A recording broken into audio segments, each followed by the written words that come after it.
नमस्कार, मैं विशाल। एक बार फिर से आप सभी का स्वागत है। उमेश कोल्हे के मामले में अब खुलासे होने लगे।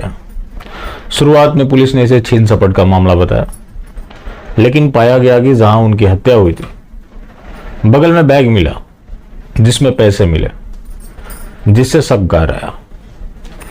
उनका भी सिर कलम किया गया, लेकिन इसका जो मास्टरमाइंड रहा, उनका 16 साल पुराना दोस्त डॉक्टर यूसुफ, जो कि 2006 से उससे उनकी मित्रता थी। व्हाट्सएप ग्रुप में इन्होंने एक पोस्ट शेयर किया जो कि नुपुर शर्मा के समर्थन में था।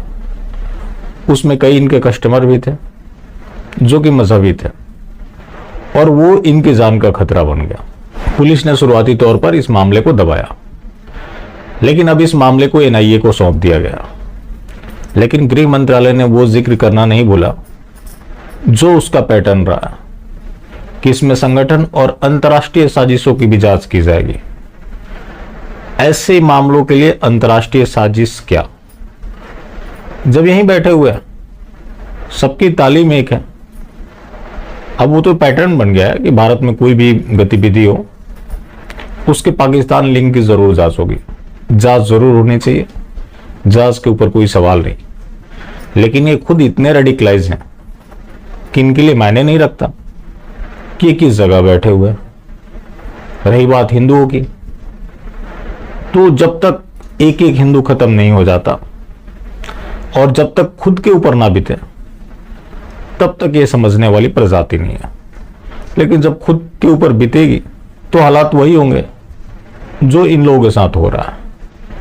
तो दूसरा मामला है मेरठ का।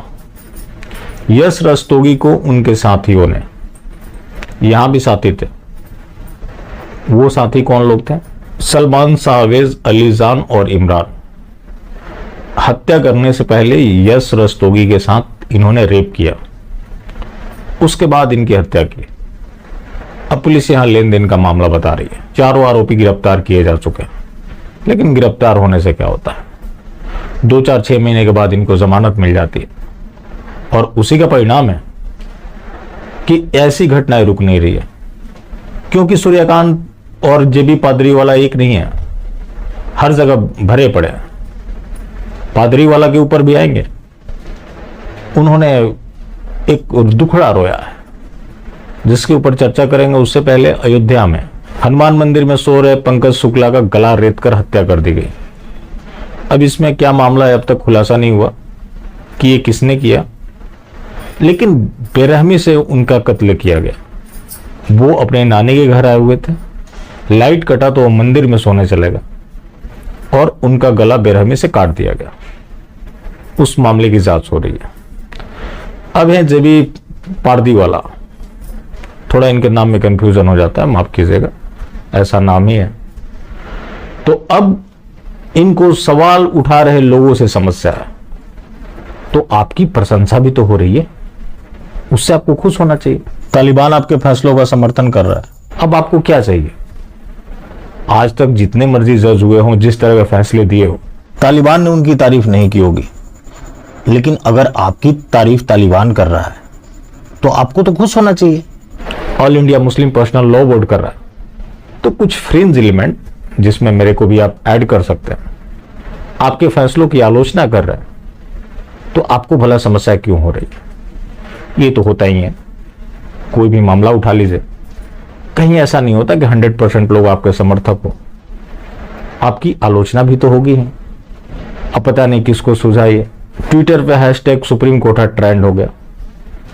अब ये बोल रहे हैं कि अभिव्यक्ति की आजादी को भी कुचला जाना चाहिए। मतलब इस तरह से इन्होंने नहीं कहा कि अभिव्यक्ति की आजादी को कुचला जाना चाहिए। इन्होंने जो पूरी बात कही, अब इनका काम है आधी अधूरी बात जानकर किसी के ऊपर जजमेंट पास कर देना, बेशक मामला कुछ और ही क्यों ना बनता हो। अब जो इनकी समस्या है, इनको समस्या इस बात की है कि आधी अधूरी बात डिजिटल मीडिया में चलाई जाती है। जजों के फैसलों के ऊपर चर्चा नहीं होती, लोग उनके व्यक्तिगत जीवन पे कटाक्ष करना शुरू कर देते हैं। तो आपको सोचना चाहिए कि आपने ऐसा कौन सा काम किया जिसको बताने से आपकी भावनाएं आहत हो रही है। एक जज जो महामहिम है, जो फैसला देंगे वो लोगों के लिए मान्य होगा, और आपने अगर कुछ गलत काम कर रखा है तो क्या उसके ऊपर चर्चा नहीं होनी चाहिए? कुछ खामियां है तो उसकी सुधार नहीं होनी चाहिए? आप दुनिया की सुधार करेंगे, आप जितनी मर्जी गंदगी पाल रखे हो, भारत के कानून की तो तारीफ कर रहे हैं कि विश्व में सबसे अलग है, लेकिन थोड़ी तारीफ खुद की भी कर लेनी चाहिए कि आप दोनों जो महानुभाव है, चाहे ये हो या सूर्यकांत जी हो, मतलब कमाल का इनका कॉम्बिनेशन रहा। अब आपकी लोग सच्चाई सामने ला रहे हैं तो आपको समस्या क्यों हो रही है? आपके पास कोई न्याय मांगने तो गया नहीं था, सिर्फ एफआईआर को एक साथ करना था, जो कि पहले भी होता आया। आपने आतंकवादियों के केस सुने, बड़े बड़े लोग जो पैसे वाले हैं, प्रभावशाली हैं, आपने उनको तो कभी सलाह नहीं दी कि आप जिला मजिस्ट्रेट के पास चले जाएं। तो जब आप अन्य मामलों को सुन सकते हैं तो इस मामले को क्यों नहीं सुनेंगे? अब एक वीडियो है टेलीग्राम में, आपको मिलेगा, जो नुपुर शर्मा बोल रही हैं वैसे दसियों लोग बोल रहे हैं, आपने उनके ऊपर क्यों नहीं संज्ञान लिया? और जो ये सरतन से जुदा के नारे लगा रहे हैं, इन लोगों को भी यही काम करना चाहिए था, पहले उनको निपटाना चाहिए था। अब कहीं भी कोई घटना हो, आप उसके लिए नुपुर शर्मा को जिम्मेवार बता देंगे, लेकिन आप जो मौखिक फैसला देते हैं, ध्यान दीजिए, इनके अंदर इतना गट्स क्यों नहीं था कि जो इन्होंने बोला उसको ये अपने फैसले में ही लिख देते, लेकिन ये काम नहीं करेंगे। ये जो बातें मौखिक बोल रहे हैं उस पे लोग प्रतिक्रिया दे दे तो इनको समस्या हो जाती है, संसद से गुहार लगा देते हैं कि जो इस तरह की ओछी टिप्पणी की जा रही है उसके खिलाफ कानून बनना चाहिए। तो क्या इसके खिलाफ कानून नहीं बनना चाहिए कि जो जज उलूल जुलूल बातें करे उसके खिलाफ भी कठोरता से कार्रवाई होनी चाहिए? जब आप डेमोक्रेसी की बात करते हैं तो यहां हर कोई समान है। अब जैसा संविधान के बारे में कहा गया वैसे कई कंट्राडिक्शन है, अलग अलग धाराओं में देखेंगे तो एक दूसरे को कंट्राडिक्ट करते हैं। तो जब सभी समान हैं, जैसा कि आप लोग बोलते हैं, तो वो समानता हर किसी के ऊपर लागू होना चाहिए। आप जज हैं, इसका मतलब आप कुछ भी बोल देंगे और लोग उसके ऊपर रिएक्ट भी ना करें। आप तो अंदर अंदर खुश हो रहे होंगे, अगर खुश नहीं हो रहे उसकी आप एक बार क्लैरिफिकेशन तो दे दीजिए। क्लैरिफिकेशन मत दीजिए, जो आपने बोला है उसको लिखित में दे दीजिए।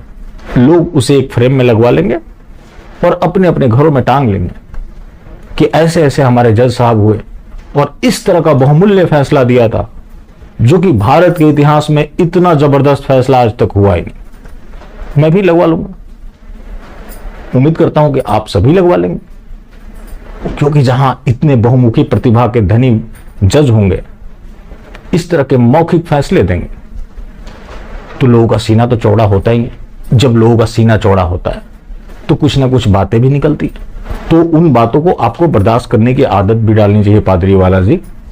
वैसे आप किसी का मुंह नहीं बंद कर सकते। अगर आप ऐसा कर रहे हैं तो यानी फ्रीडम ऑफ स्पीच के आप पक्षधर नहीं है। तो फिर आप कैसे लोगों को इंश्योर करेंगे कि आप लोगों के डेमोक्रेटिक वैल्यू को प्रोटेक्ट कर रहे हैं? आपने उतनी लंबी लंबी बातें बोल दी जिसका कोई तुक नहीं था, उससे आपको कोई समस्या नहीं हुई। आपकी जगह जगह प्रशंसा भी हो रही है, कई मौलानाओं ने आपकी प्रशंसा कर दी। वो तो मोदी जी सऊदी अरबिया में थे।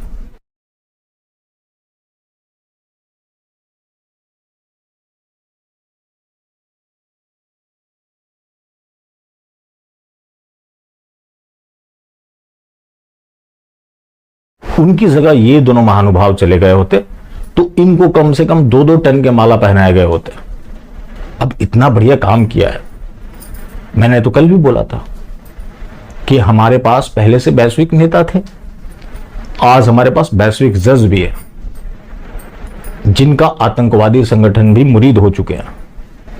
ऊपर से वो मांग भी कर रहे हैं कि आप फांसी की सजा दे दीजिए। तो सूर्यकांत जी और पारदीवाला जी जब आपके सामने नुपुर शर्मा गई ही थी तो लगे हाथ फांसी की ही सजा दे देते, क्योंकि जो घटनाएं हो रही है उसका जिम्मेवार नुपुर शर्मा है। नुपुर शर्मा ने बयान दिया, उसके हाथ में कटारी पहुंच गया। अब तो उसके बारे में और भी खुलासे हो रहे हैं। जो मोहम्मद रियाज है, आपको तो ये पता ही है कि बीजेपी का सदस्य है। इसके साथ ही उसने 5,000 रुपया एक्स्ट्रा 26/11 नंबर के लिए 2014 में दिया था। तो हो सकता है कि उन लोगों ने भाप लिया हो। अब इतनी बड़ी पार्टी में जिनके पास सारा तंत्र है, तो उसके कार्यकर्ता तो ऐसी चीजों को भाप ही लेंगे। अब उन्होंने भाप लिया था, तो आप दोनों महानुभावों का माना जाए तो देश में जो भी आज अराजकता है या पहले से भी रही, सारे के जिम्मेवार नुपुर शर्मा है। बाकी जो किसी का गला काट रहे हैं वो बेचारे भटके हुए नौजवान हैं, वो काफी संत प्रवृत्ति के लोग थे। वो तो नुपुर शर्मा ने बयान दिया और सभी के घर में कटारी पहुंचने शुरू हो गए। बाकी जिंदा रहें तो फिर मिलेंगे, और मिलते रहेंगे तो जिंदा रहेंगे। मिलना जुलना जारी रखें, लेकिन हाँ, मास्टर स्ट्रोक वादी बिल्कुल भी ना हो।